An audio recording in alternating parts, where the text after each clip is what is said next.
Hello friends, जय Jagannath. Friends, आज आपण गोटे बढ़िया गुड न्यूज आणिक आसी। देखो सरकार तरफ जो आगुरी था कि स्टूडेंट मानक 50% डिस्काउंट दौले बस सेवार, बर्तमान डिक्लेयर कर पूरा 100% पूरा फ्री मिल जाव। तो से कौन कौन कंडीशन हो देखा। देखो स्टूडेंट आईडी थी दरकार, आउ यूनिफॉर्म पिंधि दरकार ट्राभेल बेले। आउ यहाँ एसी और नॉन एसी बस सब माने आप्लिकेबल हम। बट बर्तमान से क्लीयर ना कि यहाँ प्राइवेट बस लागू हम कि न हम। तो आप कौन चाहते ये लागू हवा कथा ना न हवा कथा प्राइवेट बस में, आप कमेंट कर जनइबे।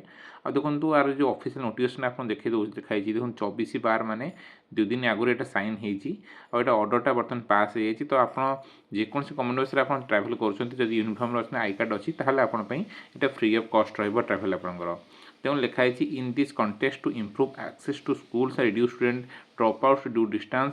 माने पिला दूर स्कूल था जो जाऊन से लगी सुविधा करने सरकार तरफ ये निष्पत्ति नहीं फ्री बस पास दिगले से स्कूल जी पढ़ापढ़ी करेंगे और स्कूल ड्रप आउट कमिज आ पढ़ापढ़ी ठीक से करेंगे। पिला उन्नति सरकार तरफ ये योजना स्टार्ट कर तेणु से आप निश्चय भाव निजर uniform Sengar college I card कि स्कूल आई कार्ड नहीं ट्राभेल करने दरकार, ना आपको बेनिफिटा मिलनी।